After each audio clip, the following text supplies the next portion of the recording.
Hello, everyone, and thank you for joining us for another episode of Spooky Chicks and Horror Flicks. And I just want to say that I let you in. Wow. What an honor and a blessing. We are two best friends that like to recap and review our favorite horror films while drinking some sort of beverageino. My name is Emma, and as always, I am joined by my bestie, Allie. I'm Allie. Do you also let me in? No. What the hell? No. That's not fair. I'm surprised you let me in because you know I'm the more demonic one. I was going to say, you're going to fuck some shit up, aren't you? Okay, well, never mind. I closed the door. I'm blowing out the candle. Blow out that candle. Allie, what have you been up to, my girl? Oh boy, I just got back from 6 days in Las Vegas. She's insane, people. She is insane. I truly am. And I got to go to some spooky places in some downtime. And there's one place that's amazing called Sliced Pizza, but they have charcoal crusted pizza and it's so good and it's all decked out. Not only delicious, but so much fun. Love that. And it's not on the strip, which I kind of love. Yeah. And then I also got to go to a place that I'd never heard of before, recommended by one of our friends in the community called Dark Sister. It's a bar in the arts district of Las Vegas, and it is so fucking cool. That sounds like what I would name you. My dark sister. You're just the darkness within. No, I am. So I felt right at home. I love that. But what the fuck have you been up to? I had actually a very, very, very fun evening with the producer on the Friday the 13th, which if y'all know, that is Jason Voorhees' birthday, and it's specifically the June Friday the 13th. We got to go to the rooftop cinema here in San Diego, and we watched the first film on the rooftop. It was so much fun. I had never done like a rooftop cinema experience before, so what a better movie than to do Friday the 13th. So that was really awesome. We were surrounded by horror lovers. It was amazing. So that's a highlight of my last couple weeks. All right. Well, enough about us. Allie, do you want to tell us what film we are reviewing today? Fuck yeah, I do. We are doing the 2022/2023, depending on what you consider it to be. Depending on your religion, depending on what you believe. Talk to Me. So yes, I have a lot of thoughts. I want to know what your first interaction with this film was and what like your first thoughts about it and everything. I went into this film very blind when I first saw it. I think the producer and I saw it sometime like early last year in 2024. It hadn't been out for a super long time, but it was starting to gain some good traction. I feel like people were really talking about it a lot of whispers like, oh, have you seen this film? But I didn't see a bunch of like mainstream marketing or anything about it. It was more just word of mouth. And I absolutely loved it. But what about you? I had known of the film. I knew it was a thing. But I knew basically nothing else besides there was a hand in it. And I usually watch trailers for films, but I kind of did want to go into this blind. Yeah. And I was shocked to learn that it's Australian. Yes, and fun fact, okay, I can't actually find the fact, but I think we heard it on a podcast together though, that the filmmakers, they almost got the rights bought from them to make this like a US movie as well. And I'm so glad that they didn't sell the rights to like any kind of US like production company, because I think there's just something about it being this kind of small indie film that I think really lends itself to like the popularity of the film and why it's so like word of mouth. And people are like, oh, have you seen Talk to Me? Like, have you watched it? So anyways, I just want to say I'm really glad they didn't sell out to a US company. 100%. And they got their creative control and A24 fucking rocks. Exactly. Boom. Mic drop. Speaking of this movie, if you haven't seen Talk to Me yet, this is your spoiler. We're going to be talking about fucking everything in this film. So if you don't want us to ruin this for you, either A, go watch it, come back, or if you don't give a fuck and you're ready to come on this embalmed hand ride with us, let's go. That sounds dirty. An embalmed It does. hand, like a hand ride? No, I had a different something, and I was like, I can't say that on here. Wait, what was the different one? I'm curious Hand now. job. Oh, God. Well, she said it, people. So, when a group of friends discover how to conjure spirits using an embalmed hand, they become hooked on the new thrill until one of them goes too far and unleashes terrifying supernatural forces. That is our summary, and I think it does a pretty good job. But there's also a lot. There's a lot of layers. This is like a Shrek film. There's a lot of layers to the onion. Aw. You know I love Shrek.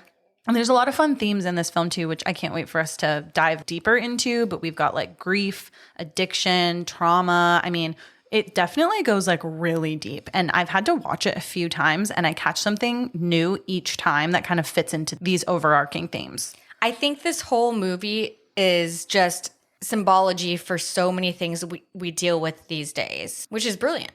This film was released in July of 2023 in the US alongside Disney's Haunted Mansion reboot and was originally projected to gross just 4 or 5 million on its opening weekend. It ended up debuting at 10.4 million, making this film the best start for A24 since Midsummer, July 2019. And then it proceeded to surpass Hereditary as A24's highest grossing film with a total of 92.2 million worldwide, which is fucking fantastic. I can say I liked this A24 film way better than Hereditary. Yeah, you are not a Hereditary fan.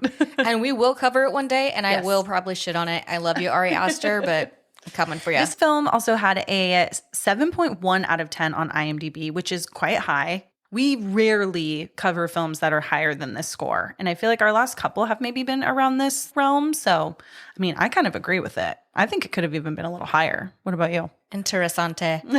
So for Rotten Tomatoes, the tomato meter is 94%. I mean, I get it. No, I did enjoy this movie, but that's fucking high. Can I say something a bit controversial maybe? Yeah. Actually might not be that controversial, but I feel like that is an amazing score for a film of this day.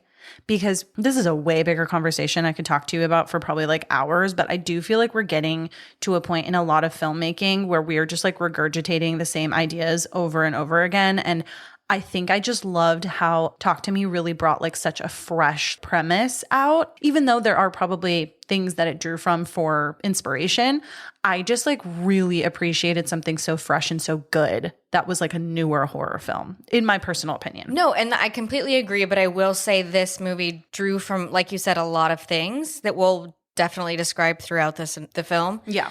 But the popcorn meter was 83%, which I kind of agree with more. But Okay. You know I'm a tough-ass critic.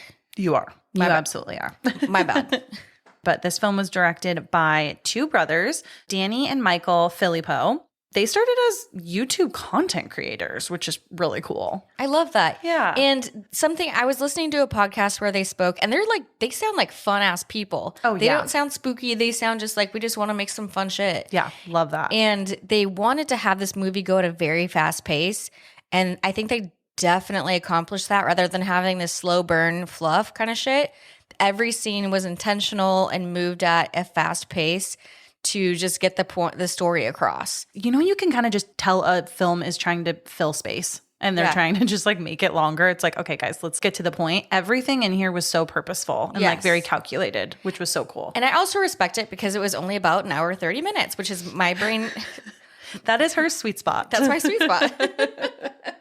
We're going to get into the top cast as we sort of hit each character being introduced in the film. But before we dive into the film, Allison, what are we drinking today? Oh my God. Well, as always, I have 3 beverages in front of me. I have my standard White Claw, my little baby black cherry, and water for my big dumb cup, and Goon. Do you know what that is? What is Goon? Goon is like the Franzia of Australia. Okay, I love that for you. I actually don't have Goon because I don't live in Australia, so I'm drinking Franzia. I was going to say, I'm pretty sure that's Franzia that I see right there. Reminds me of college. Yeah. What are you drinking? I'm drinking Kangaroo's Blood. Just joking. Oh my God. Totally joking, everyone. I don't know what's happening, you guys, but Allie somehow has gotten me over to the dark side a little bit. And I'm having a White Claw Surge Blueberry, which if you don't know, those are the ones that are like really high alcohol percentage, but I like them because I can just drink one and done. And it's pretty good. So yeah, that and Kangaroo's Blood. I'm going to hit you. Cheers to episode 50. 50, we're over the hill. We're over the hill, you guys. And can I get just fucking sappy for 1 second Please. and just say that I love all of you so much. Allie and I do this podcast because we love to talk about horror movies together and just have this time in our lives to sit here and gab about like our favorite movies. We appreciate all of you that sit here and listen to our podcast every other week because I just like love how much you guys enjoy it. And it just makes my heart like want to burst. It makes my horror heart want to burst. Makes my demon heart want to burst. No, I agree with that sentiment. I when I saw that on our notes, I was like, what the fuck, 50? It's like felt so short and so long at the same time. And like Yes. we're about to hit our 2-year anniversary, which is also huge. I just feel like really big, awesome things are coming. And it's literally all because of all of you who listen to the podcast and who just like follow along in our awesome little horror journey. And it has been a blessing to do this with you and with the producer. Number 50. And I'm going to say not cheers to us today, Emma, but cheers to you listeners who support us. Cheers to all you spooky fuckers then. Yeah, cheers. Cheers. Our film opens with a single take sequence following Cole, who is played by Ari McCarthy, and he plays Duckett's older brother. And he is pushing through a crowded house party in the evening and frantically looking for his brother Duckett. And it kind of immediately just drops into like this chaotic scene. Yeah, and it's called like in medias res. I could be saying that so wrong, but it's like you just jump into action right when we get into a movie. And it, like you said, it is frantic. Also, what I'm going to say is, what the fuck name is Duckett? If the parents must have hated him because they're setting him up to be called Fuck It in high school.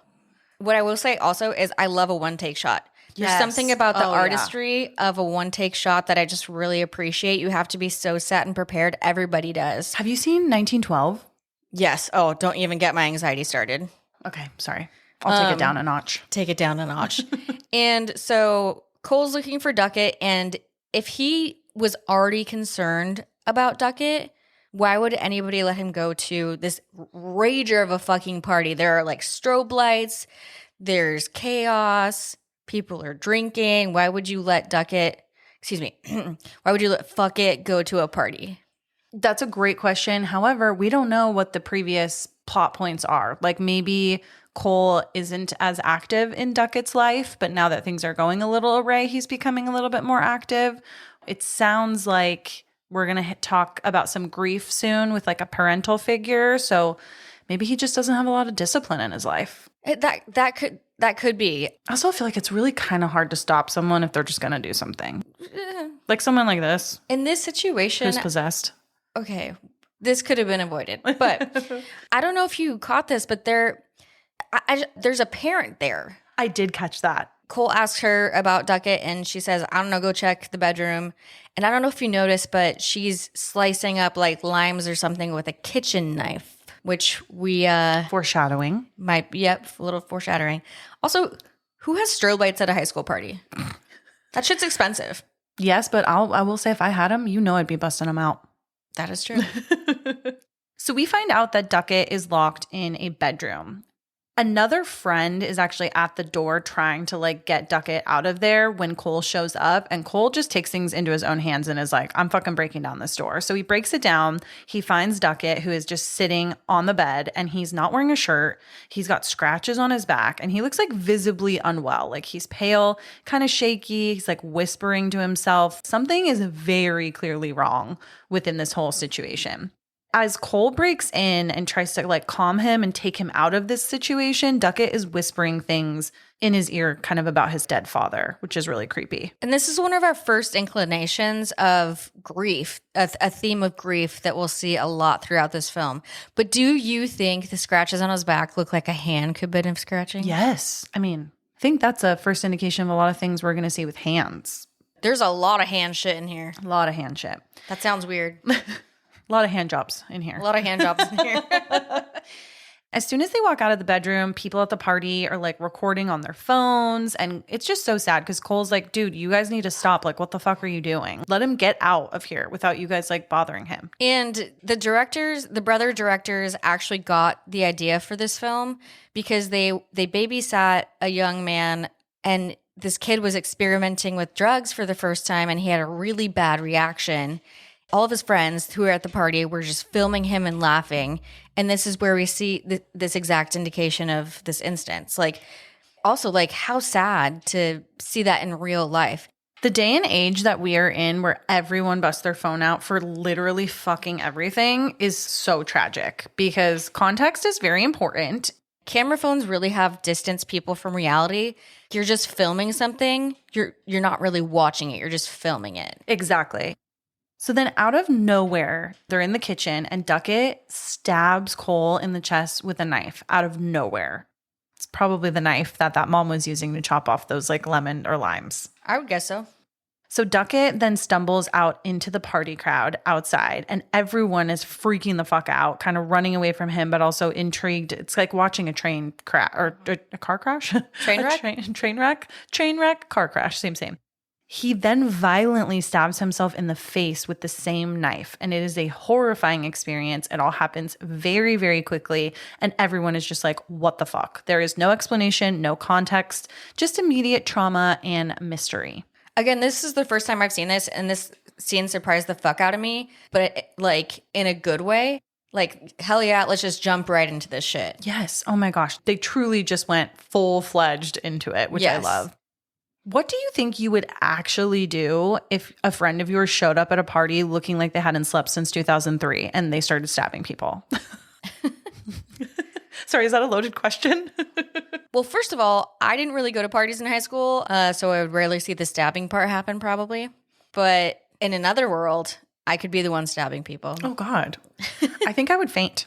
Oh. I'm really, really bad with like trauma or medical emergencies. And if I see like blood, like one time my friend's grandma fell at a pool party and she just busted her chin open. She was totally fine, but I literally wanted to faint. And it was the worst thing ever. Oh my God. Thank God you weren't there when I busted my chin. Yep. I probably would have fainted.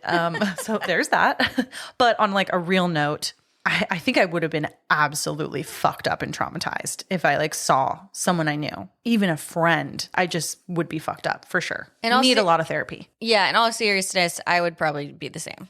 Also, did you feel like this opening kind of gave like Hereditary decapitation vibes in terms of just like, you know, when that happens, it's just so like jarring and you're like, whoa, this is right out of the gate in the movie. The shock factor. The shock factor. Yeah, but that's what like A24 kind of is really good at too. Oh yeah. They really know how to get you like right in the beginning. Exactly.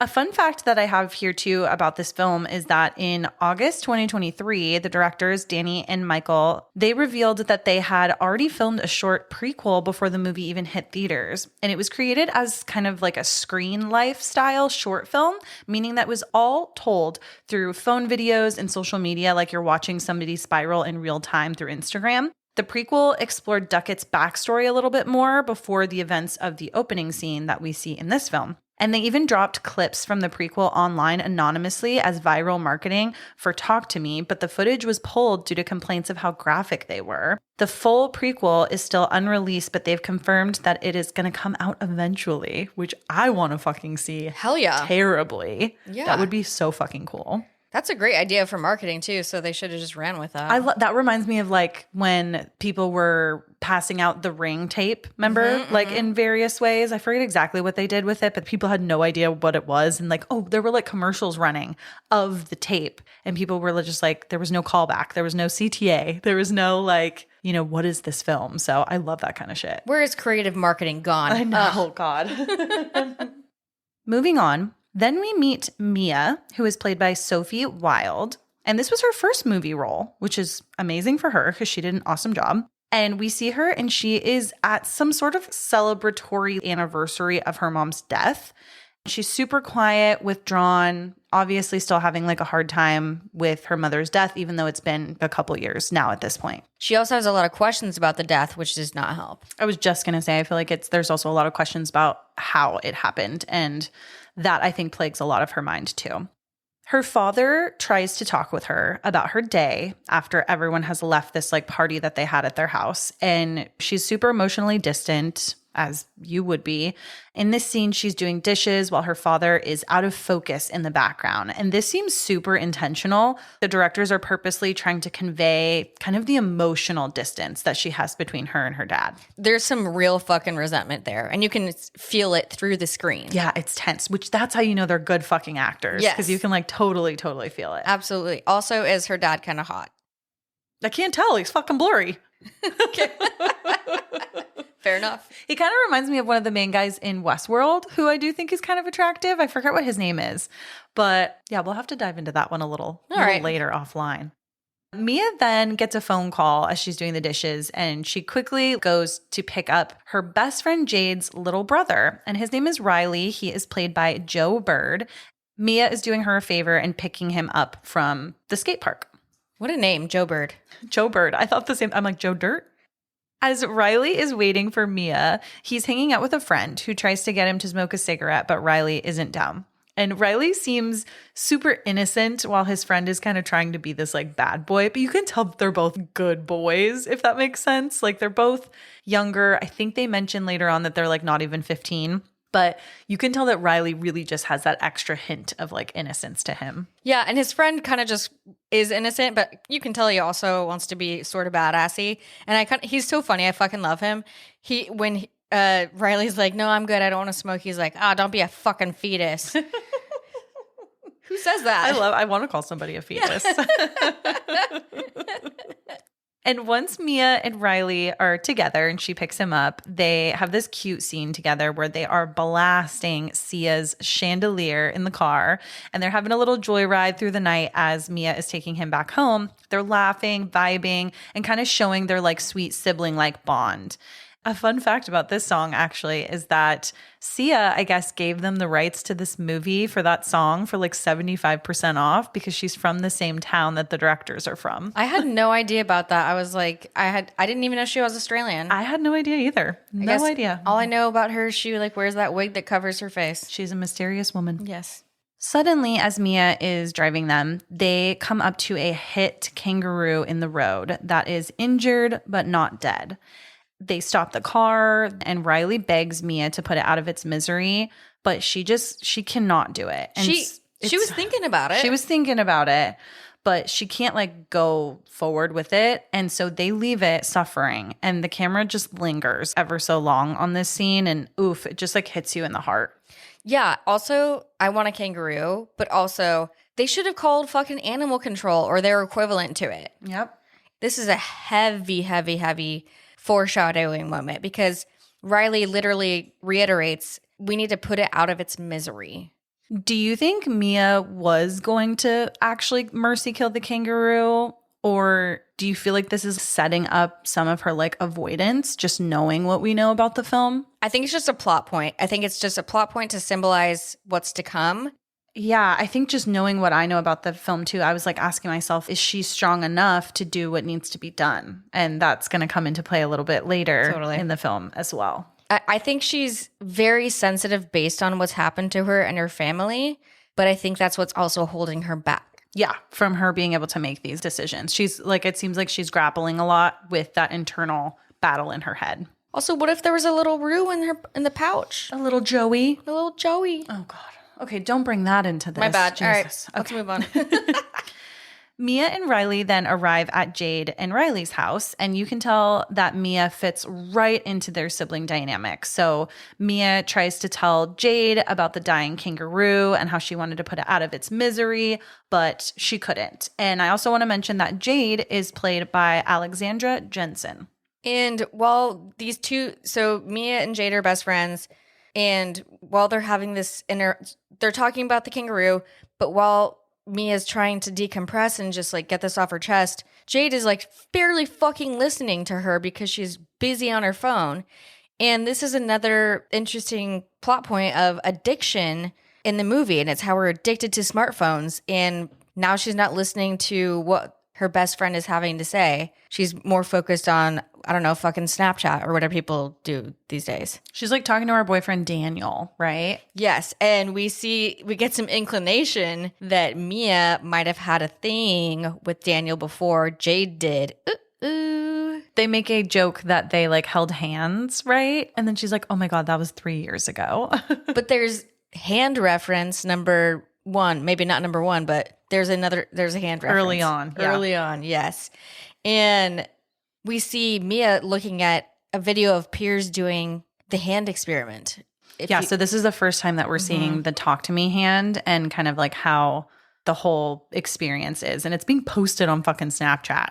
Who the fuck does that? So Mia's watching this and she suggests they go to see it the next day to see if it's for real or not. Fuck that. Fuck right off with that. That's terrifying. But this influence to me comes from like the monkey paw thing, like an object that gets transferred from one person to another or sets off a set of actions and stuff, kind of like the Ring, the Necronomicon. Even like It Follows. You shouldn't be like having sex with people because it'll haunt you just like an STD. But just one of those movies that it's a thing being passed around that sets off fucked up shit. Yeah. Then Jade's friend Haley hosts an underground possession party, which Mia and Jade decide to attend.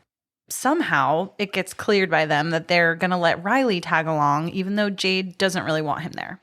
Yeah, and I think that's a very poor decision.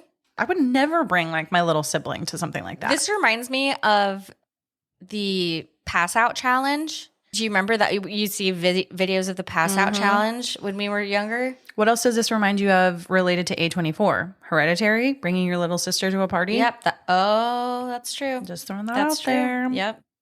So when they arrive at the party, the possession group is what I'm going to call them. They gather in this dimly lit room at Joss's house with candles and a mysterious embalmed ceramic hand.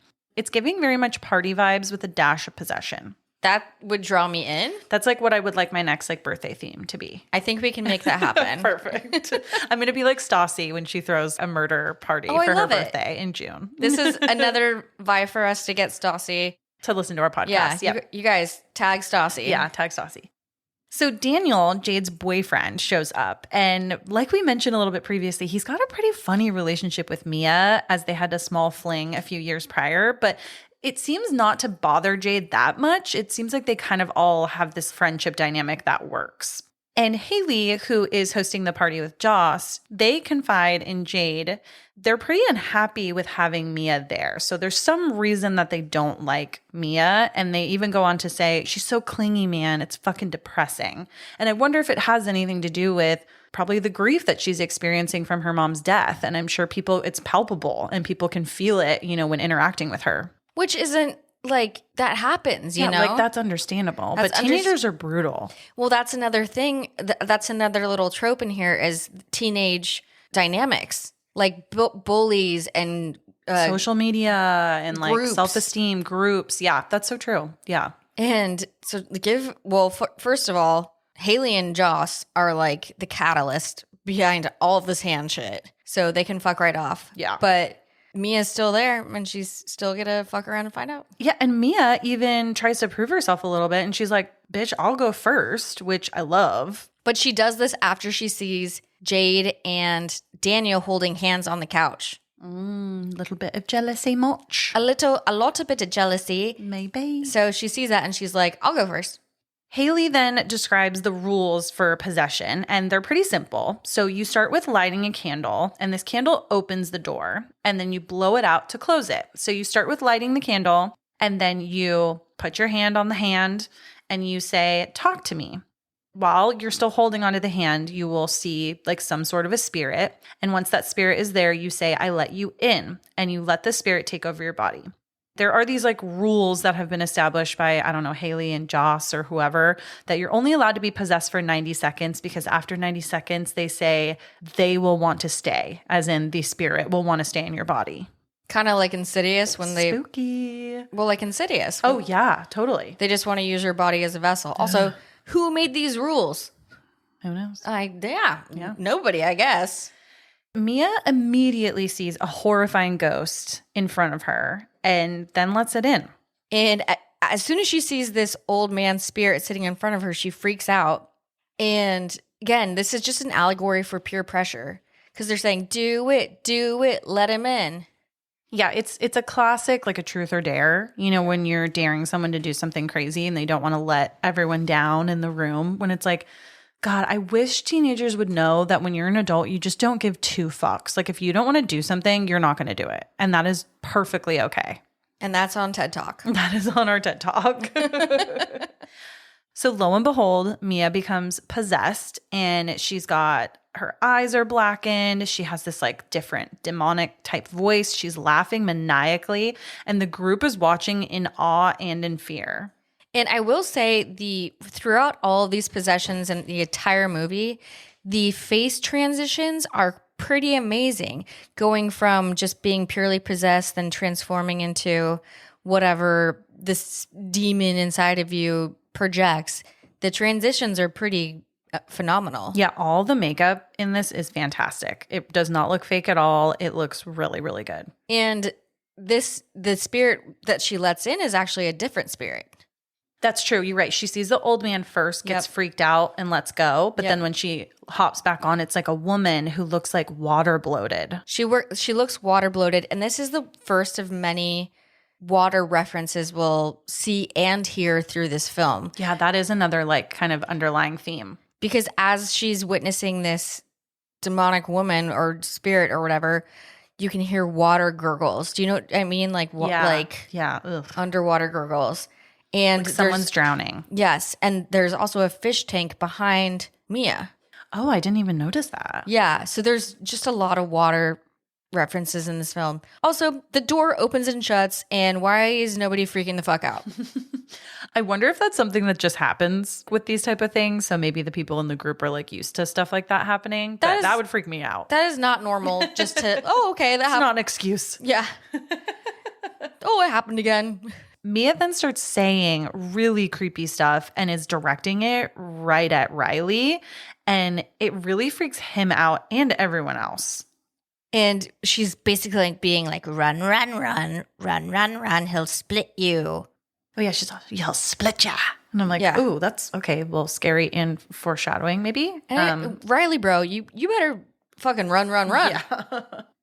Mia also breaks the 90-second rule. They're like, oh, she's going over, da-da-da. But I think something happens and Joss is like trying to take the hand from her, but she and the spirit are stronger and they take it back. And so she goes definitely longer than the 90 seconds. But when she snaps out of it, she seems fine and also kind of thrilled. And they ask her, how was it? And she just is like, amazing. And then they all start like cheering. I still don't know why they let her go. I know the strength thing, but I still don't like if it were you, I would break your hand to get the. Literally, I thought the same thing. Like you couldn't have tried a little bit harder to get it from her, but maybe they just don't know to the extent of how bad it can be. I mean, they should know because we've got some backstory on Mr. Duckett that we're going to get into later. But Mr. Fuck It. Sorry, Mr. Fuck It. But this is kind of almost like a game of telephone, just like, oh, these are the rules. 90 seconds. Like, you got to say, talk to me. I let you in. Yeah. Again, I blame Haley. They're the one that's antagonizing people to do this and making them kind of stay on the hand. Yeah, like they're the one that introduced this into this party thing. No, you know? Also Joss. Also Joss. Yeah. Joss was the one that procured the thing, but Haley is the one that is creating these possession parties. They're an evil duo without knowing how evil they're being. Yes. Yeah. Speaking of games too, going back to like what you said about like telephone, this feels very much to me like Bloody Mary meets TikTok challenge meets horror movie. I want to know, Als, would you ever actually try this? Or alternatively, because I know you well enough to know you probably wouldn't actually do it. Would you even be in the room watching someone else do it? I would say fuck no to all of this. Though I am a first girl, there would be a different way for me to die. But I don't fuck with games. And if I do play games, I cheat, but I'm pretty sure I can't cheat on one of these games. Do you know what I mean? Yeah, totally. I still am scared of, I can't, BM is what I'll call her. Oh. In the mirror. Okay, yeah, we can't say. No, Yep. there's a mirror right behind you, bro. Mm-hmm. But no, fuck that. What about you? I don't know if I'd actually participate, but I will say y'all know I'm really curious and I think I would sit in and just see what was going on, Oh my God. then I'd probably unfortunately get like possessed somehow just being in the vicinity of the demon. So maybe not. Well, I think I know I'm too vulnerable enough to like, I would get possessed. You would let it in. I would let it in. Yes. Also, like, why the fuck do teens in horror movies always ignore the one rule? Like, it's just a mere suggestion. I think it's because like they're coming into this age where they think they're getting to be adults and they want to play with danger and fear. And Is it like testing their critical thinking and like decision making kind of? I would say so. Like as a like I didn't fuck around with that shit as a teenager. And right now, even at in my 30s, I look at a rock garden and I won't like walk on it. I see a ladder, won't walk under it. I'm not fucking with that shit. What about you? I mean, yeah, I agree. And I'm such a rule follower. Like if someone told me 90 seconds, I'd be like, Allie, make sure you're on my arm pulling me off before 90 seconds is up. I'm such a rule follower. Like I said, I would rather break your hand than have you be on there. Please do. Okay, now I know I'm safe. So that's good. Yes. But again, I wouldn't be there. Sorry. That night after the party, we see Mia watch the rain outside and she's back at Jade and Riley's house, but she's like not sleeping with Jade in Jade's room. And so she's by herself. She's in the living room on their like sleeper sofa and she's just watching the rain outside. And there's a fish behind her. Fish tank, yeah. So more water. More water, and she's watching the rain. Yeah. And Riley's super freaked out about the evening's events that have happened. And he goes into Jade's room and he wants to sleep with her, but she's rude and says no. I'm confused. Like, why is Mia sleep? Okay, as best friends, wouldn't you just let me sleep in your bed? I know, like you sleep. Absolutely. If it was just you and I, wouldn't you just let me sleep in your bed? 100%. Especially in high school, dude. Yeah, it is kind of weird, but different households. I don't know. Now that we're older, like when I stay the night at your house, I don't sleep with you in bed anymore because you have a husband and 2 cats, but I go sleep in your guest room. Maybe they just feel like they need to be overly cordial and have someone have their own space. You mean I don't know. The stinky dog could sleep with Jade? With Jade, but Mia can't. Mia can't. She gets the stinky brother. I think it just works for the movie, probably. But yeah, so now Mia's sleeping on a fucking sleeper couch. And because Riley gets a no from Jade on sleeping with her in bed and he's still freaked out, he sees that Mia is awake in the living room and is like, can I come and like hang out with you? She's like, yeah, dude, like come on in. And then they sleep together on the sofa. Which is weird. It is a little weird, but I also feel like, I don't know, I can see how it's so brother-sister dynamic in my personal opinion that the way that they do it in the film, at least it doesn't seem super weird. I feel like Mia thinks of him as a little brother, and I feel like Riley wants to impress Mia because she's older and pretty and cool. Okay, I could see that. I mean, we've all been there. Like, He probably wants to not only impress her, but also Daniel, Jade, Yep. anybody in that kind of older All of group. them. Because now that he's been exposed to it. and we've all been there, like trying to be cool for the older kids. And she starts to explain this recurring nightmare that she's been having or has had before. And it's that she's looking in a mirror and her reflection is gone. And it's like she doesn't exist. And this will definitely come into play a lot in this film, which is that, I mean, that's giving The Ring too. I don't know why. But they also talk a little bit about what the hand felt like. And Mia tells him that it felt amazing. And somehow they get on the subject then about her mom and how her mom died. Oh, she took too many sleeping pills by accident and she tried to get help, but she couldn't. And when this happened, when this incident happened, her dad, Mia was there, and her dad tried to break into the mom's room by bumping into the door, trying to open the door. And when he got in there, there were scratches on the door like she was trying to get out, and then blood under her fingernails. And I'm like, oh, this sounds like foul play.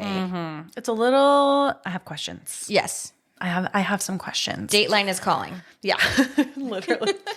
Riley, though, what a good little brother figure. Because she says she's like, feels very alone. Even though she has her dad, she's like, I just feel very alone. And he tells her, you're never going to be alone. You'll always have me and Jade. And this again is like reinforcing this interesting sibling dynamic between the 3 of them.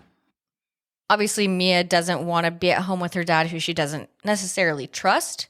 And they're having this emotional like Disconnect. disconnect. Yeah. Thank you. The next day at school, Jade goes up to Haley saying that her boyfriend Daniel basically wants to turn him with a hand. And Haley's like, I don't know, whatever. And Jade says, okay, whatever. We can do it at my parents' house. The hand becomes this full-blown like party toy. The teens that night at Jade's house, they take turns getting possessed for laughs and are filming the sessions and like sharing them. And it's kind of like a ghostly jackass stunt. But it goes back to the inspiration point for the directors who made this film, that it's just teens doing stupid shit and everybody else just like filming it while it happens. And no one cares about the consequences. No. Yeah. Pretty sure enough youths have gotten seriously injured or worse doing this exact same thing. And we have it on film, which Yep. is super unfortunate for anyone. Not Yeah. the hand part, but just like But stupid shit. Other shit. Yeah. At some point during the night, Mia asks Joss what the origin of the hand is, or someone asks Joss, and he tells everyone that the origin of the hand is that it belonged to a medium. And he tells Daniel not to worry about where he got it, because Daniel's like, well, where the fuck did you get that? Asking the right questions, right? You should be asking. And he's like, oh, don't worry. Like, I got it from a friend of a friend. Would you trust that? No. Like, Would you trust that in high school? Absolutely not, but maybe. Okay. I don't know. My brain's not fully developed at that point, so who knows? This just sounds like it's. It's just dumb. It's reckless. It's irresponsible. Well, I sound like a mother. I also love mediums, so So do I. I trust their power. Yeah. And like if a medium owned this thing and opened like a portal to meeting other souls, sometimes not good ones, that's going to be a no for me, dog. I trust mediums, not haunted objects. Correct. There we go. There we go. Mic drop again. Again.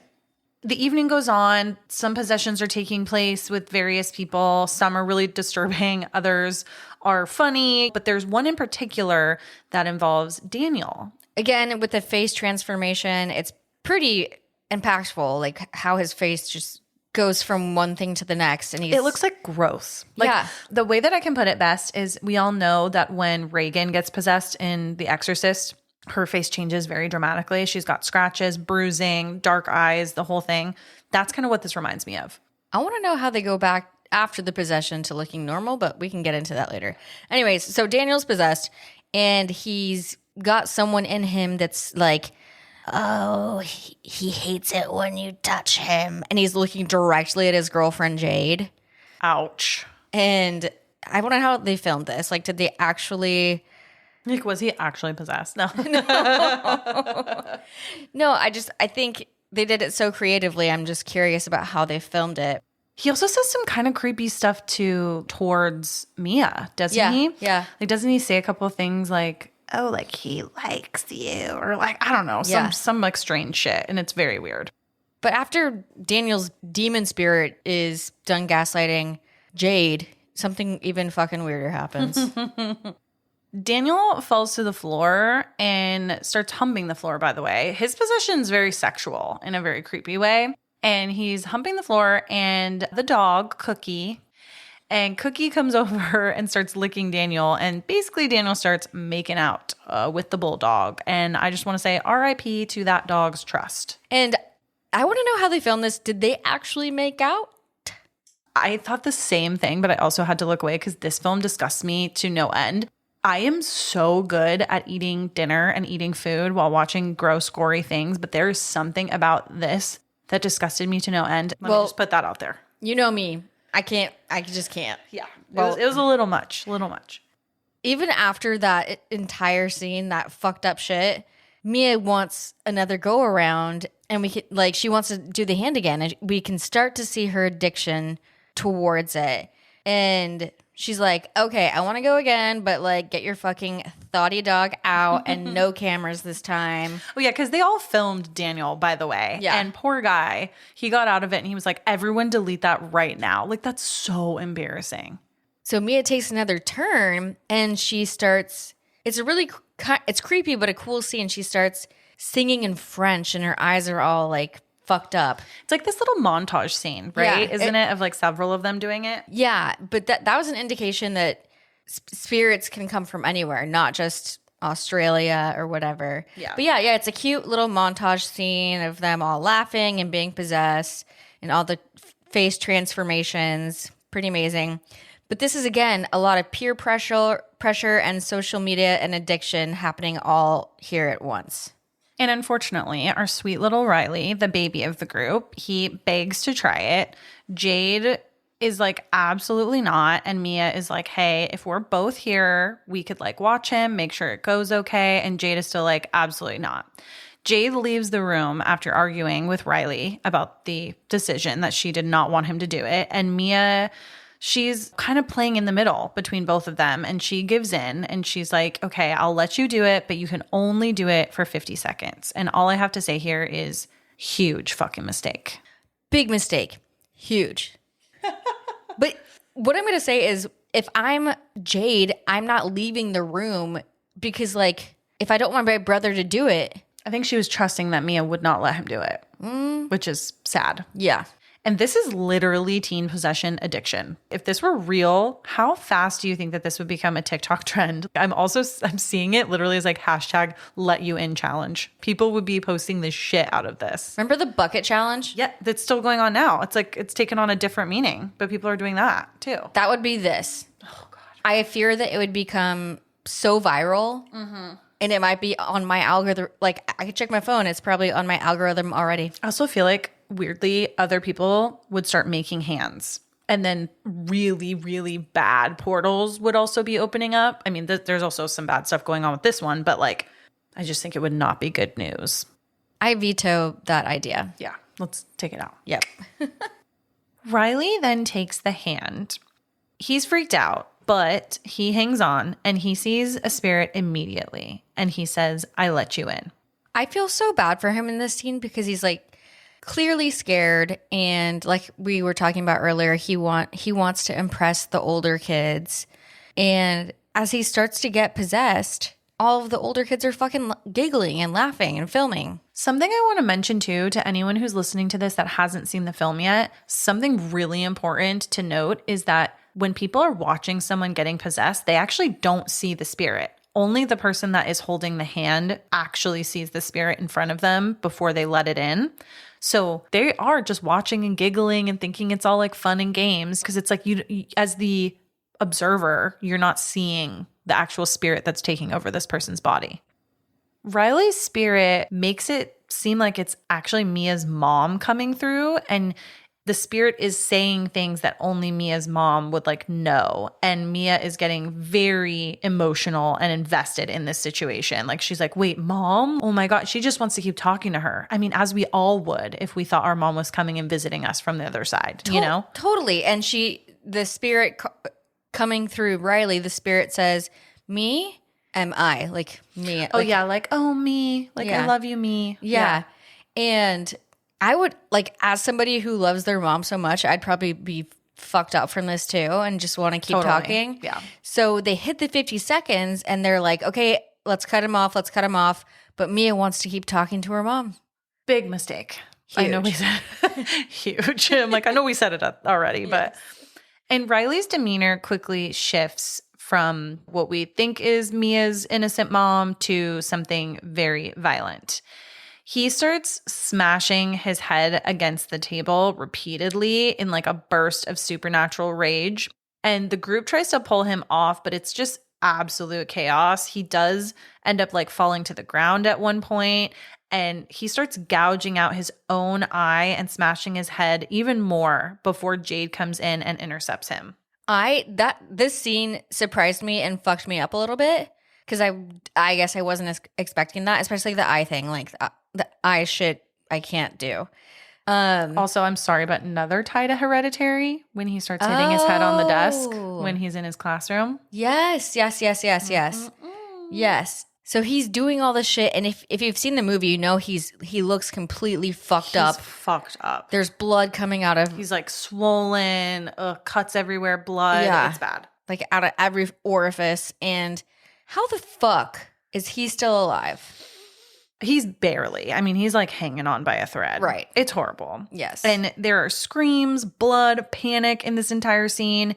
And poor Riley, it's so chaotic. He is left unconscious. He's rushed to the hospital, barely alive. Mia is in shock with this all happening, and she's not helping in the situation like before he gets taken to the hospital while he's still at the house.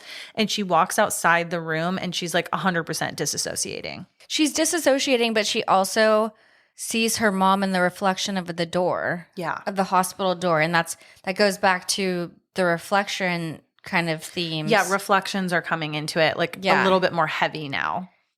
Did you see this coming? I feel like this scene was like straight up nightmare fuel. Honestly, duh, because he's the innocent one. Mm-hmm. He's the one that a demon can really sense. We saw his fear, so they can cling onto him super easily, more than others. Like Haley kind of seems like a badass, so they could like she might not be as easy to manipulate. Totally, not exact or control. Like he's vulnerable. He's young. He's innocent. It's like shit can happen to him. But Riley's the youth that's trying to look cool in front of the older peers, and that's to his detriment now because he's so fucked up. I don't know if I fully expected this to go so violent. I definitely expected him to be possessed in some way and to the possession to linger. You know, we see that in films where a spirit has entered a body and then the spirit is sort of pretending to be the person for a while. Like I was kind of thinking we were going to get something like that. I did not know we were going to go straight to fucking gouging our eyes out. That part did like I was like, holy shit. Okay, great. Possession, not surprised. Yeah. The beating of the face into the table and wall. It's a lot to watch. Yes. Because you also have this tie to Riley already in the film. You're like, oh, it's the little brother. We all have like a feeling of like a little brother tie as you're watching. It's just like you can sympathize with that even if you don't have a brother. I have another question for you. Do you feel like Mia is seeking a thrill, or at this point have things shifted and she's now just like desperate to reconnect with her mom? Or is it both? I think it's a couple different things. I think it's I don't know. Did you recall up top when Jade and Riley's mom talks about like, oh, you did drugs, and Mia says, oh, I did weed one time. Maybe there's something there or like more that we're not aware of. So I think the addiction is like there's a theme of addiction here, and it's talking to her mom. Maybe she also is addicted to drugs, or it's just all wrapped up into one pretty bow.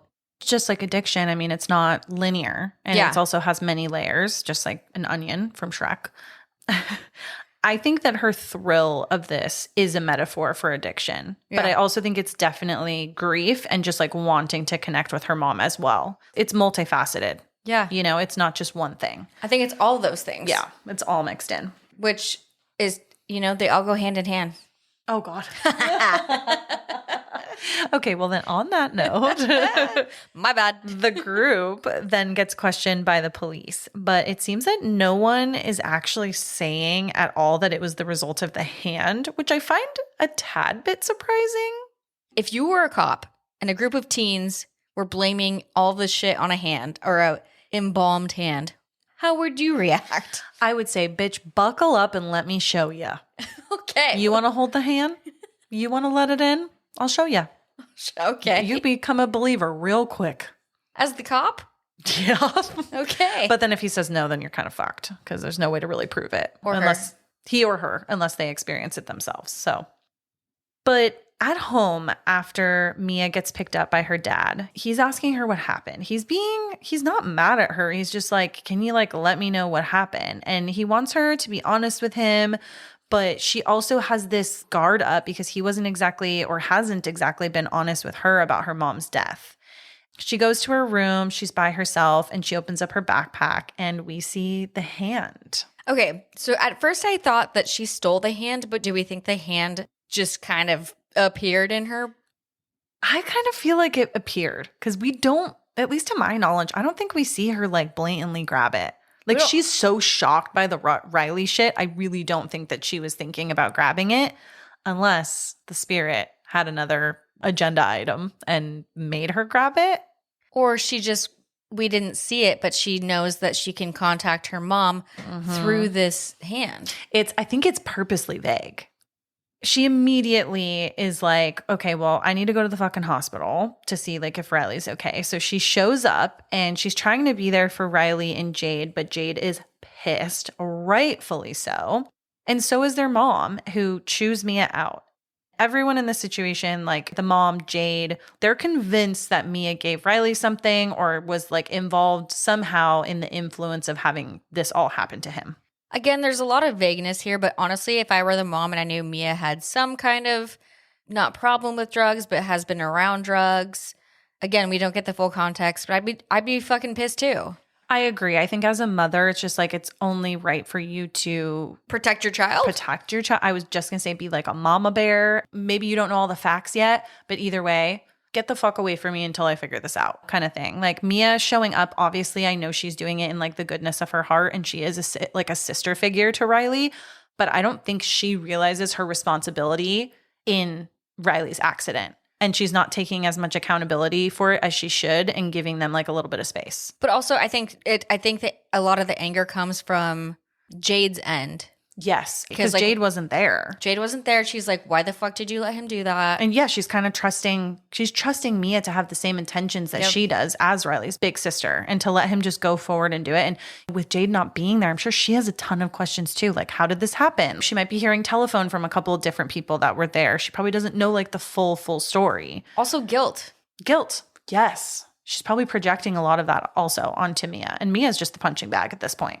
Yeah, well. And this is a part in the film where we've already seen a couple examples of it, like Ali mentioned, with like seeing her mom's reflection in things. But Mia really starts to hallucinate some like horrifying visions. Like we're going to start to see a lot more spirits, shadows.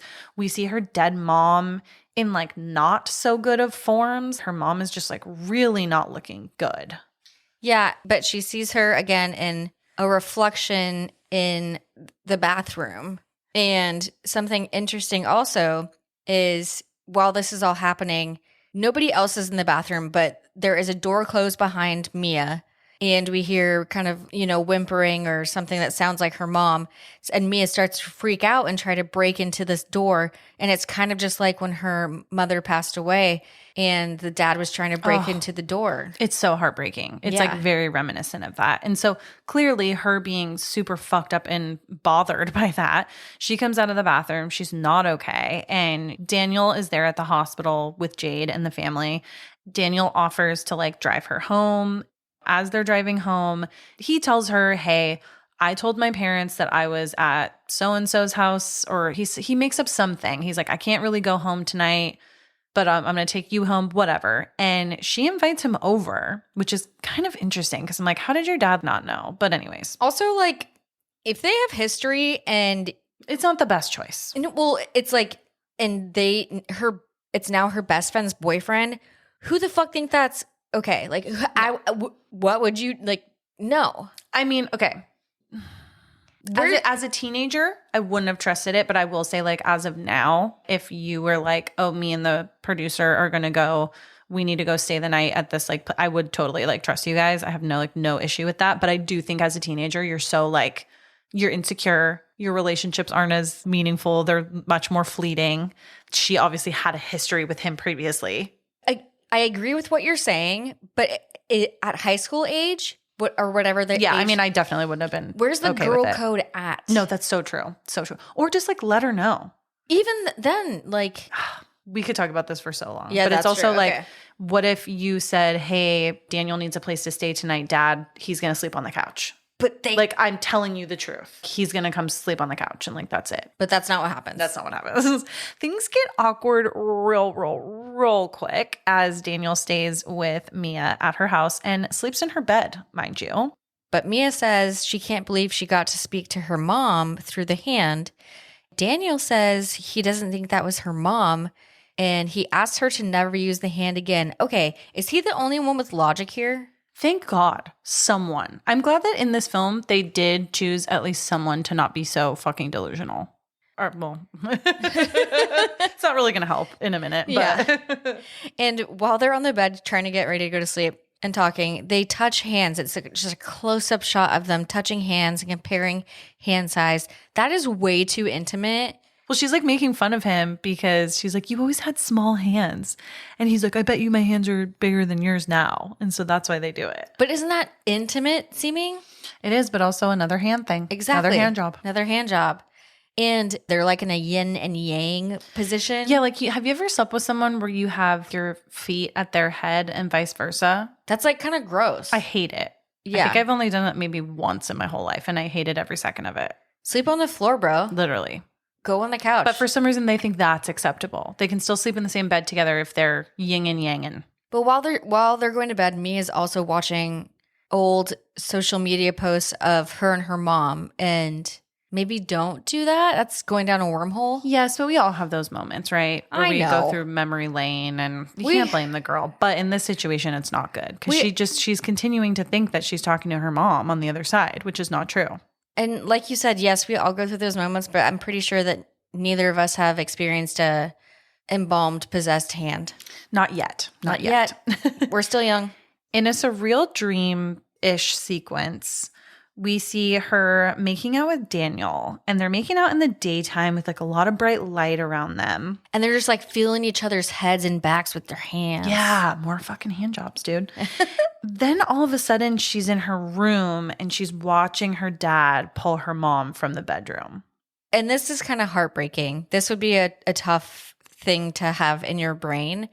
And towards the end of the sequence, you can see Mia looks at her own hands and she has blood under her fingernails. And if you remember, at the top of the film, she talks about how she saw blood under her mom's fingernails when she was initially discovered. Yeah, her mom, it seemed like she was scratching, trying to like get out. That's some Ring shit. So Mia seemingly wakes up from this and she stares into the corner of her room, and it's very dark, but all of a sudden we see a figure come from the corner of the room.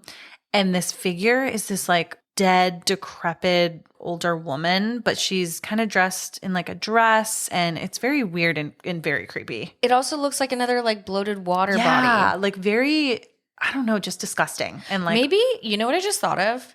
I took a decomp class in college. oh, like decomposed body. Yes. So a lot of Because water gets down there. I mean, when it rains and stuff. So Well, no, just like your body inflates and oh yeah, it starts to bloat and fills with liquid. Yep. Yep. Mm-hmm. I mean, that's probably exactly what's going on. The weird part, though, of this entire scene is that Mia is watching this figure, this spirit, start to like suck Daniel's feet, which is so creepy.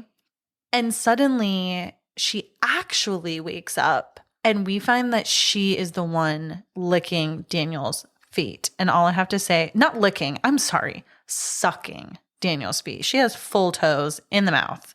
Yikes. But you're right. It's a full ass like foot in her mouth. He freaks the fuck out, rightfully so. And yet another person has left Mia alone as she's being tormented and alienated by these spirits, because he doesn't believe her when she says like it wasn't her that was doing that. And after Daniel leaves, she starts slapping herself in her room.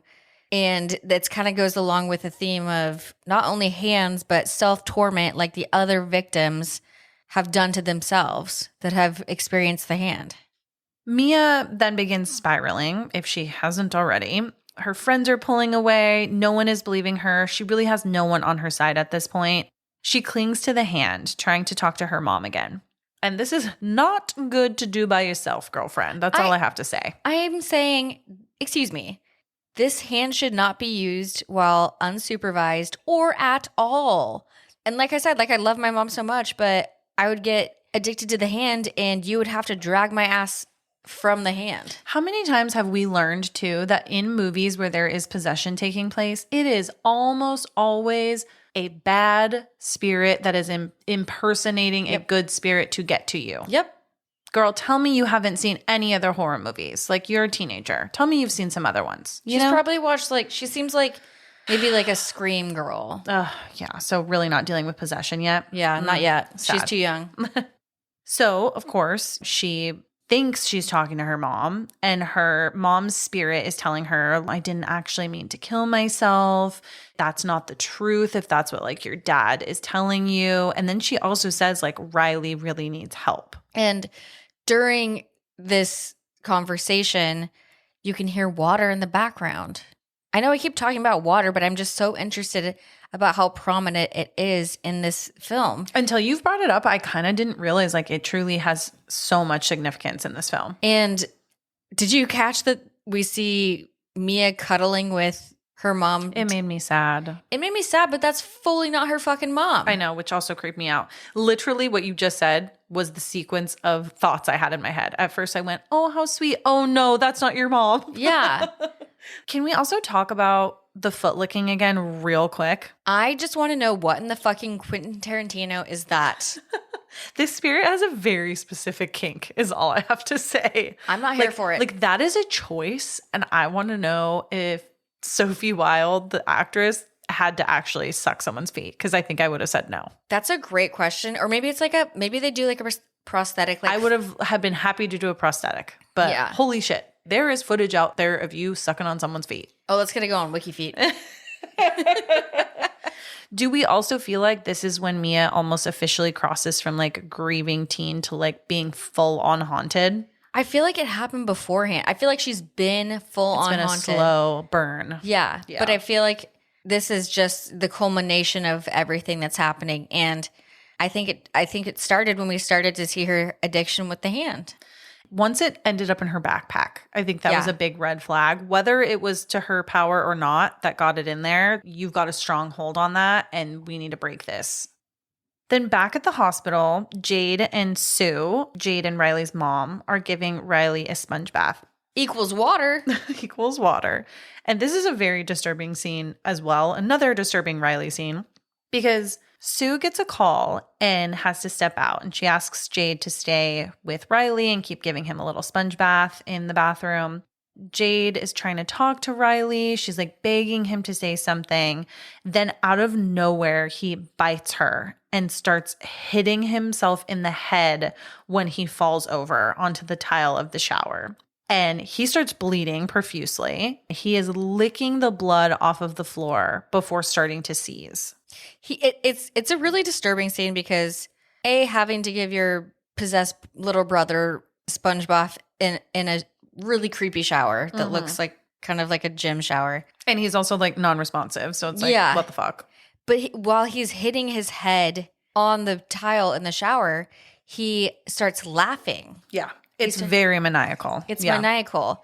And like you said, licking the blood water close enough to the drain that makes me feel really uncomfortable. Yeah. It's scary. And I still genuinely don't know how he's fucking alive. He's done so much brain damage. He's fully trying to Yeah. himself. Fully. Which is weird because, like, wouldn't the demon want to just keep the body safe to. No, they want his soul. Oh, okay. I think, from what I can gather later in the film. I'd prefer the body so I can, like, walk around and, like. Let the bodies hit the floor. Let the bodies hit the floor. Sorry, I felt like that was a good segue. But wouldn't you? Because, like, then you can, like, go to Starbucks and, like, just, like, pop. Yeah, like go live your life. Yeah. Go live your life. Back with the whole crew now. So from when Riley had his incident, we have the whole, I call them the possession crew. They are talking about the police questioning them and what they should do next. So just a recap. This is Haley, this is Joss, this is Daniel, Jade, and Mia. Joss says that the possession has never lasted this long. Jade is like, every single time that her little brother Riley comes to, he tries to kill himself. And Joss is like, it's because the spirit wants to keep him. See, they just want his body. But again, I blame Joss and Haley for making this a whole ass thing. They're the worst. They're the worst. Yeah. I want to see their a sequel where we see what happens to them. Seriously. But while all this is happening, Mia is asking them, hey, are you guys still seeing stuff or like spirits or whatever? And they say no. But then also Daniel admits that he totally burns her out in this part, which I'm like, you fucking bitch. yeah, what a narc. You could have said something weird happened and not actually said what happened. But what he says is, I woke up to Mia sucking my fucking feet. And of course, Jade's going to be fucking pissed. But she does not react hard enough here. No, I just- agree. She's just like, what the fuck? I mean, yeah, that's different than like, a hand job. Oh my God. No, moving on. Sorry, moving on.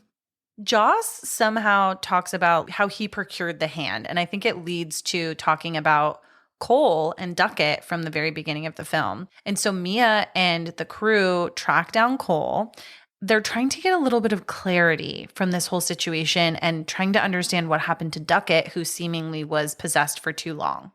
They come upon Cole at a bus stop and they're trying to question him about everything that happened with Duckett. And Cole explains that Duckett got addicted to the hand. He couldn't stop and it ruined him. And he also warned that the spirits are liars, manipulators, and worse.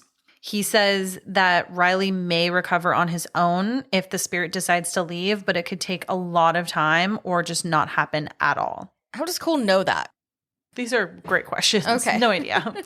Cole also warns that once the spirit latches onto you, they don't let go, which is really sad, and it's not giving a great outcome for Riley in this moment. Well, Jade's like really upset with Mia about everything. And Jade says, I wish you didn't force yourself onto my family. And that's ouch, bestie drama. Well, it's like, ouch, family drama. Too. Yeah. For Mia, who has felt like she's a part of this like sibling dynamic, and now it's crumbling like right before her eyes. Yeah, and that's not going to help her with her mommy issues right now and daddy issues. She's having a lot of issues. Yeah. And Mia confides in the group that she is concerned that they may not have shut the door or blown out the candle when Riley got possessed.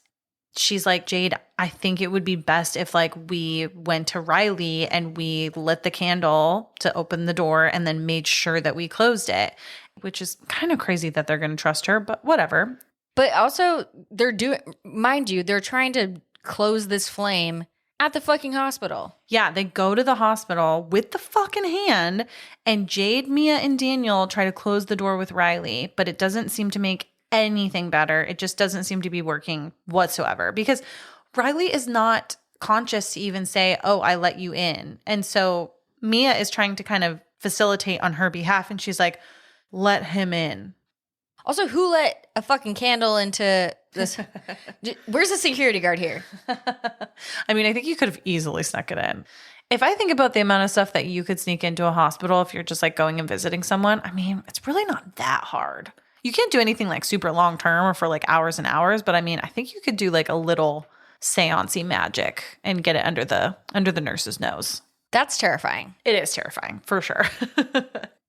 Mia suggests using the hand to try to talk to him in case he's in limbo, which they have sort of discovered that a lot of these spirits that are coming through the hand, like they haven't fully crossed over and they are kind of in this like limbo situation. So she does the hand ceremony in the hospital room with Riley, and she's trying to see if she can kind of summon him and be able to talk to his spirit. And right when she does it, she immediately sees like a sweet little girl at first who says that she can take Mia to Riley. Mia's like, hell yeah, like I let you in. Mia sees Riley being grabbed by dozens of spirits trying to take him permanently.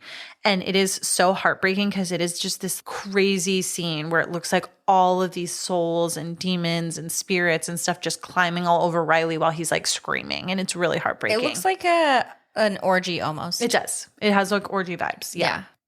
She gets out of the situation, Mia, and she is like, they're hurting him, Jade. They're not going to stop. So Mia has now seen what they're doing to Riley, and she's just not believing that this is ever going to come to an end. It made me so like sad and uncomfortable. Can you imagine what we saw as viewers and like going through that? No, so heartbreaking. But also so traumatic. She does after that throw the hand on the floor. And my question is to you, what would you name the hand? The Thing. The Thing. Yeah, like from Addams Family? Okay. No. No? Because oh, that's not a good thing. Thing is a good person. So pick an evil person. Or an evil name. Pazuzu. Okay. I would name it Pickle. No, fuck that. I love pickles. Yeah, I know. That's rude. I don't love pickles. Why don't you name it The Assistant? Rude. All right. Back at home, Mia's dad tries to comfort her, and he sits her down and he's like, hey, you're right. I have not been 100% truthful with you about what has gone on with your mom, and I have something for you that I should have shared with you. It is equally yours as it is mine. And he shows her a letter from her mom, and it is an apparent suicide note. It says everything that you would assume would be in a suicide note of someone who is very sad about what the decision that they're making, but they're trying to encourage their loved ones and like reassure their loved ones that they love them. And she's like, none of this is your fault. Exactly. You know, kind of all of that stuff. He's like, I want to be completely honest with you, Me. This is something your mom did. And the suicide note is just heartbreaking. And Mia is completely in denial. She thinks her mom actually told her the truth when she talked to her, like, quote unquote, spirit. And so she's not believing that this suicide note is real. And while this is all being read and happening, we do see her reflection again. Yeah. But we got to keep in mind that demons or spirits can transform to a cactus, A freaking cactus. a microphone. Uh-oh. Oh, yikes. Don't trust us. No. So later, Mia, deep in hallucination land, she sees, God, this scene is so hard to even like describe. It's a lot. It's so basically she's all over the place and she's hearing what seems to be her dad like pounding on a door, which is a reflection of how, again, he tried to find her mom when she had done what she had done. Yeah, he was trying to like intercept what was happening. Yes. But we're also seeing this juxtaposition. Hey, who said it right? Hey. Of the dad actually just being in the living room or whatever. There's a fine line between what is real and what is being hallucinated or what delusion Mia is having. And she's seeing this version of her dad trying to attack her and come into her room. Also, the spirit mom said that that is not actually her dad. And so Mia doesn't know who to trust.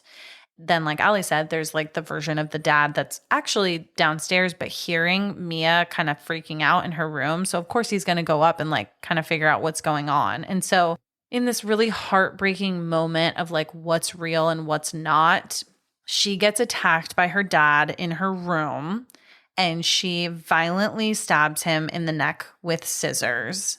And unfortunately, she is not stabbing a hallucination of her dad. It is her real dad. We see the reality that he was not attacking her. He was actually just trying to help, but the spirits twisted everything and she still injured him greatly, presumably killing him. And Mia is now completely alone. And this is just like so heartbreaking. For me, this was like the last fucking straw. I was like, how is she going to come back from this? It's kind of scary to think about you being in this headspace, like being in her headspace. Oh, yeah, absolutely. Do you know what this reminded me of? Have you ever seen Oculus? I don't know. Oh my God. We got to do that on the pod. Oculus is so fucking good. You would love it. There is this scene in Oculus where this house is basically fucking with them of what's real and what's fake. She takes a bite of an apple and it ends up actually being glass that she's like taking a bite of. I'll never forget this like scene. There's way more that happens in it, but sorry, just had to throw that one out there. That's a really good one. Out of everything that scares me, I think feeling like I'm in reality, but yes, also having doubt about. I totally agree. That I think that is the scariest. I have a lot of sympathy for people that suffer with like schizophrenia or like how do I even know this is fucking happening right now? Are we recording? Good question. Producer says no. So I don't know if you guys are even going to get this or not. Good luck. Can someone tell me this if this is real or not? Hello? This movie has me doubting everything. Hello? But no, that's like the scariest thing because you're like trapped. I just smacked myself on the face. Oh my God. No. Don't start banging your head on the table. No, I won't. Boom, boom. No, I'm just totally joking. Oh my God, it's scary. Do you think like Mia ever had a chance of coming out of this whole thing okay? No. I think whether it be the hand or addiction or trauma or grief, I think she probably, unfortunately, just wasn't set up for success with her mother passing away. Yeah, it just wasn't going to end well. And the peer pressure and the grief and the parental trauma and all of that. It seemed like she was almost always in a fragile state where she's like one step away from just going off the deep end. I want to know if she went to therapy. I'm going to say no. Okay. Well, what do you think? Me being a positive gal, I want to say yeah, she had a chance if she didn't do this fucking game. But I feel like the minute that she did it, we lost her. Yeah. But even regardless of this game, I think it's just a metaphor for all these different things that she's going through. And so I suggest she see a therapist and not do the game.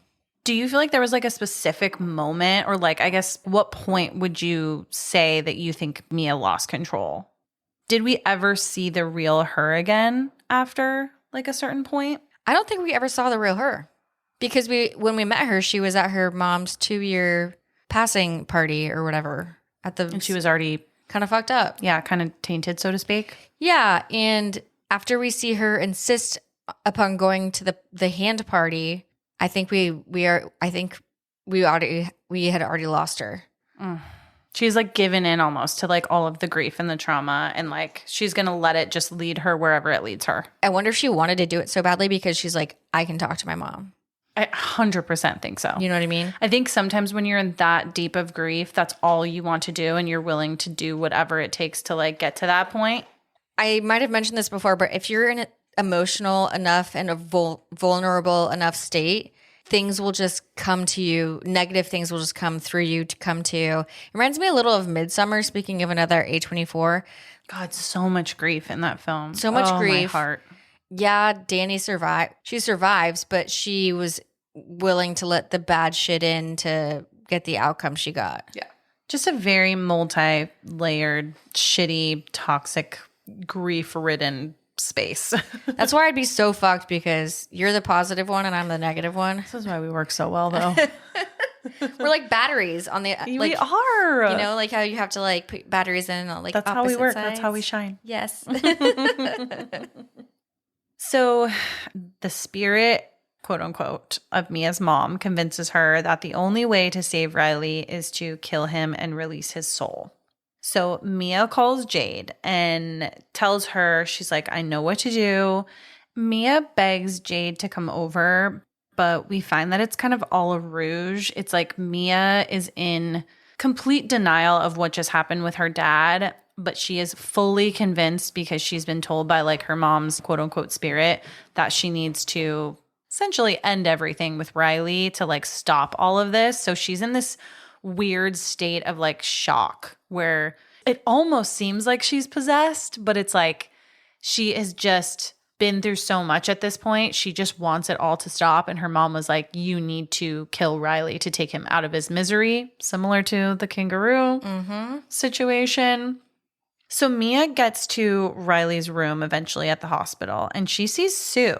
Sue apologizes to her for being so harsh earlier. And Sue tells Mia that there were no drugs in his system when they tested his blood and everything, and that she didn't mean to blame her. And she says, you know, you're not Riley's friend, Mia. You're his family. I'm just like, weren't you just so fucking? I know that he didn't have drugs in his system. That's great. Weren't you just so fucking mad at Mia like a second ago? Yes, but I also think she kind of had a right to be as like the mom, I mean, know. Yes, but that's a quick turnaround. And at this point, Mia then asks to have a minute alone with him. Bitch, don't do that. And Sue's like, yeah, go for it. Don't do that. Ugh, not good. And meanwhile, Jade has arrived at Mia's house, and she goes in and discovers Max's body, who is still alive, by the way, somehow. She knows now that Mia is about to do something really terrible to Riley. She also sees that Mia still has the hand. She sees it at the house. Red flag. Red flag. Sue then gets a call from Jade while Mia is in Riley's room. Sue has stepped outside to give them their alone time, and Jade is freaking out. She's like, I found Max. He is not doing well, because Sue tells her, oh, Mia's in the room with Riley. And she's like, no, Mom, you need to go in there. Like, Mia is dangerous. While Mia is with Riley, I just want to end this. I don't know if you caught this, but as this is happening, we can see an unalived kangaroo hopping outside the hospital door. And I was like, at the top of the movie, I fucking knew this can't be random. This is coming back to play. Yeah. And then Mia kidnaps Riley from the hospital. She drags him by a wheelchair. He's dazed and weak, and she is taking him to like a nearby highway. I don't know how she fucking got away with this. How did she get no idea either. How did she get him out, this very traumatized kid, out of the hospital in a wheelchair? But it's not while we're seeing Mia with quote unquote Riley, it's the demon in the wheelchair. Yeah, she sees like a completely different person. It is not Riley by any means. She brings him down to the bottom of the hill where the highway is, and she considers pushing him out into traffic. She is having some like internal battle. Her mom is whispering in her ear, or her mom, quote unquote, is whispering into her ear, telling her to do it and that she'll take care of Riley, saying all this weird shit. But then in a moment of clarity, it's kind of like a chaotic scene. Like we don't see exactly what happens. She lets go of Riley. He does not go into traffic, but she goes into traffic herself. And I want to know what you think. Because we see the demon mom spirit put her hand on Mia's shoulder. Do you think this was a Mia decision to sacrifice herself and put Riley out of his misery? Or do we think that the mom demon spirit pushed her, if that's even possible? Honestly, I don't know, because I can kind of see both sides. Yeah.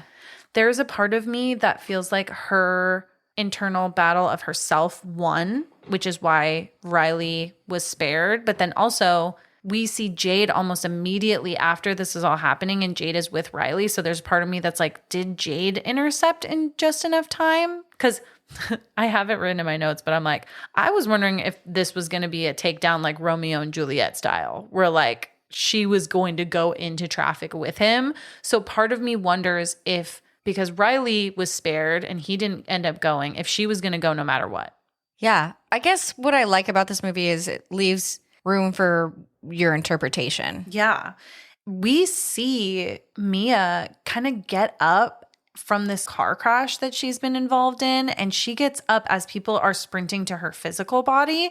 You can tell that it's like her spirit has been disassociated, so they're now like two different things, and her spirit separates from her body and starts like walking around. And you know, it's giving this again like kind of call back to like the kangaroo situation, putting somebody out of their misery. We're not exactly sure who, but putting somebody out of their misery. And I love that they tied it back to the top of the film, because when I saw that first shot of the kangaroo at the beginning, I was like, what the fuck? And then I started to see the themes the coming out.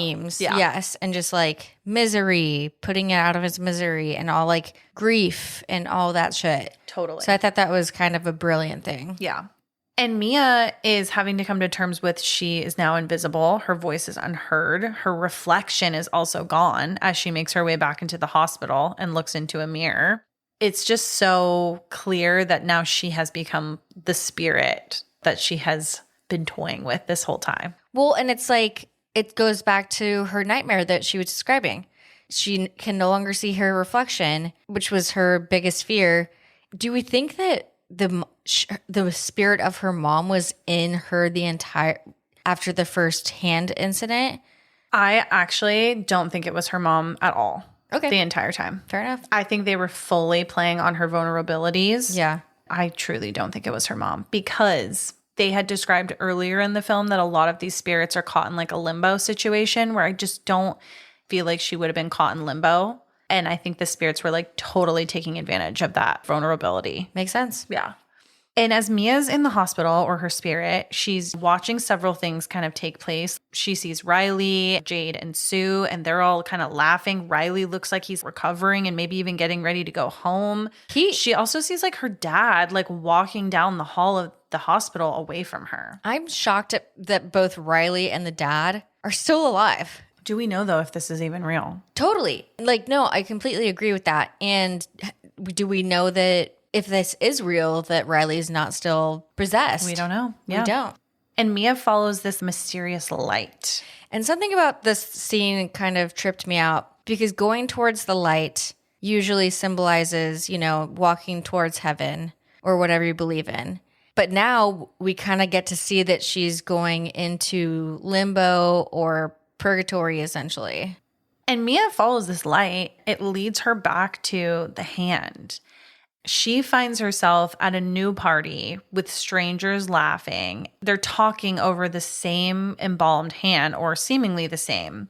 And one of them grabs it and says, "I let you in." And this is where we see like her fate is sealed, and she has now become one of the spirits on the other side. Ugh, chills. So crazy. Do you think like Mia deserved peace or punishment for like everything that happened? And like, what do you feel like this like ending meant? I feel like I need more backstory. I don't believe anybody, well, that's not true.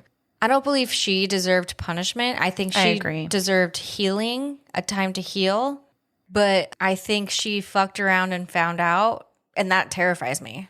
I also feel like if she's not the only spirit that has gotten in trouble with the hand in this way, there are lots of spirits that are in this like limbo that are in communication with the hand. She's in the fucking the orgy that we saw. She's in the orgy with Riley. Exactly. And I wonder if a lot of these spirits never asked to be there in the first place. And they have gone down maybe a similar path as Mia and have gone to this place. And it makes me sad. I wonder if, okay, so these teens intentionally fucked around with his hand as a party trick. Mm-hmm. But I wonder if these other spirits did the same thing. Like, how did they get to this side? How did this all happen? Yeah. Yep, totally. One of the things I wonder, is there ever going to be a Talk to Me 2, a Talk to Me 3? Who knows? Like with some more like cursed party antics. Something cool is that soon after the release of Talk to Me, the Filippos confirmed plans to develop a sequel, stating that they had already written sequences for the project. But a month after its confirmation, A24 then announced that a sequel titled Talk to Me 2 was in development, with Danny and Michael Filippo returning as the co-directors. So hopefully we're going to get that at some point. Great. Yeah. But like, I wonder if it's going to give us some answers on like what's going on and what the aftermath looks like for Mia.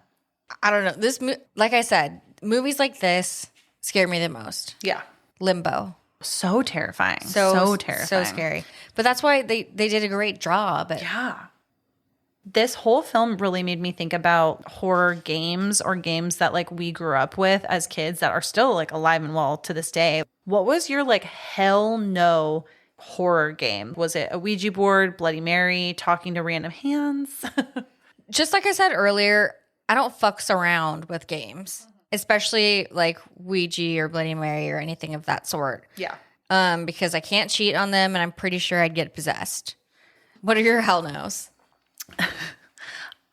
God, I actually don't know if I have any, which I don't know if this is. You would fuck around with a Ouija board? I used to have one. You freak. Like my dad bought me one at Toys R Us, and I absolutely played with it. They sold many those times at Toys R Oh Us. yeah, girl. Oh yeah.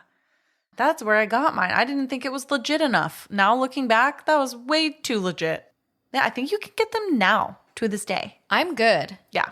I would have done all of it, and I'm the worst, but I have such an intrigue into like spiritual shit. Like if you guys know me, that those are like the horror movies I think I get scared by the most because I'm so interested in all of this stuff. I believe in it. I'm interested in it, but the thing about a Ouija board is I don't trust that spiritual energy. I will mess around with other things, like candles, crystals, tarot. Kind of like the more positive energy things. Yes, yeah. Because I'm unlucky enough. I don't need other shit being attached to me. I don't know if I would fully do the hand thing because it basically guarantees like a possession, which I don't know if I could ever say, oh, I'd love to just sit down and be possessed for a sec. No, thank you. But yeah, I don't know. The curiosity sometimes just kills the cat. I don't know. All right, I'll get you a hand and we'll see what happens. I actually really want the Talk to Me hand. A24 sells it as like a nice. a fun prop. I also want to say like some of my final thoughts for this is that this whole film, we've mentioned it so many times, but I really do feel like it is such a metaphor for like addiction, grief, and trauma. And it's just dressed up as this horror game. And it's sort of an outlet for these people in all walks of life. We got a very close eye into what Mia was going through, but I'm sure there's so many people that are also having a similar situation that have used the hand. I just feel like it really is a metaphor for kind of all of those themes. It's a metaphor for so many things. And I think that the people who have experienced those traumas are, like I said, more susceptible. And then let's talk about Haley and Joss. Like maybe they are just like entitled kids and haven't gone through that trauma, or so it hasn't affected them as deeply, but exactly.